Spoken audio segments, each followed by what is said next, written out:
भारत के दक्षिणी राज्य केरल को अक्सर अपनी सुंदरता, साक्षरता और सांस्कृतिक विविधता के लिए जाना जाता है। लेकिन हाल ही में आई फिल्म द केरल स्टोरी ने इस राज्य के एक भयावह और चौंकाने वाले पहलू को सबके सामने रखा। लव जिहाद और आतंकवाद में फंसाई गई लड़कियों की कहानी। यह फिल्म सिर्फ एक कहानी नहीं, बल्कि हजारों लड़कियों की त्रासदी का आईना है, जिन्होंने अपने परिवार, धर्म और पहचान को खोकर खुद को आतंकवाद की आग में झोंक दिया। कहानी की शुरुआत शालिनी उन्नीकृष्णन, एक हिंदू लड़की जो थिरुवनंतपुरम, केरल की राजधानी के एक साधारण परिवार से आती है। उसका सपना था एक नर्स बनकर लोगों की सेवा करना। वह पढ़ाई में होशियार थी और उसकी मां को उस पर गर्व था। शालिनी ने एक नर्सिंग कॉलेज में दाखिला लिया, जहां उसकी मुलाकात हुई आसिफा, गीतांजलि और निमाह नाम की 3 लड़कियों से। ये तीनों बहुत ही फ्रेंडली और ओपन माइंडेड दिखती थीं। धीरे धीरे शालिनी इन लड़कियों की संगत में आने लगी। शुरुआत में सब कुछ सामान्य लगा, लेकिन कुछ ही महीनों में उसका पहनावा, बोली और व्यवहार बदलने लगा। ब्रेन वॉश की शुरुआत आसिफा धीरे धीरे शालिनी को इस्लाम के बारे में बताने लगी। वह कहती कि तुम्हारा धर्म अधूरा है, इस्लाम ही सच्चा रास्ता है। शालिनी को पहले ये सब अजीब लगा, लेकिन फिर उसके कॉलेज में मुस्लिम लड़कों से मिलवाया गया। उनमें से एक था रूफ, एक स्मार्ट, हैंडसम और चतुर युवक।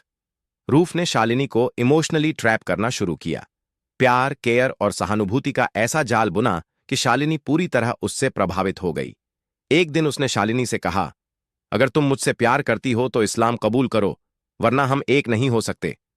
शालिनी ने बिना अपने परिवार को बताए इस्लाम कबूल कर लिया और अपना नाम बदलकर फातिमा रख लिया।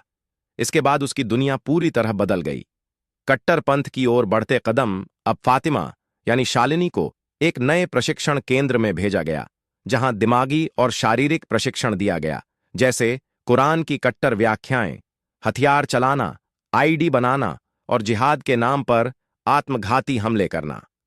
शालिनी को यह सिखाया गया कि काफिरों को मारना जन्नत का रास्ता है, जिहाद अल्लाह की राह है। उसे बताया गया कि यदि वह खुद को सीरिया या अफगानिस्तान में आईएसआईएस से जोड़ेगी तो वह शहीद कहलाएगी और जन्नत मिलेगी। परिजनों की पीड़ा। शालिनी की मां, जो उसकी मासूमियत और सपनों से भरी आंखों को जानती थीं, जब ये सब जानती हैं तो टूट जाती है। उन्होंने हर थाने, हर कोर्ट, हर मंत्री के दरवाजे खटखटाए, लेकिन उनकी बेटी अब कानूनी रूप से धर्म परिवर्तन कर चुकी थी।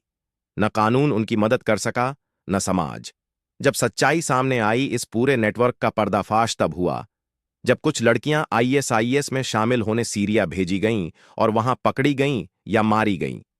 कुछ की मौत हो गई, कुछ जेल में पड़ी हैं, और कुछ, जैसे शालिनी, भागकर भारत लौटीं और सब कुछ बताया।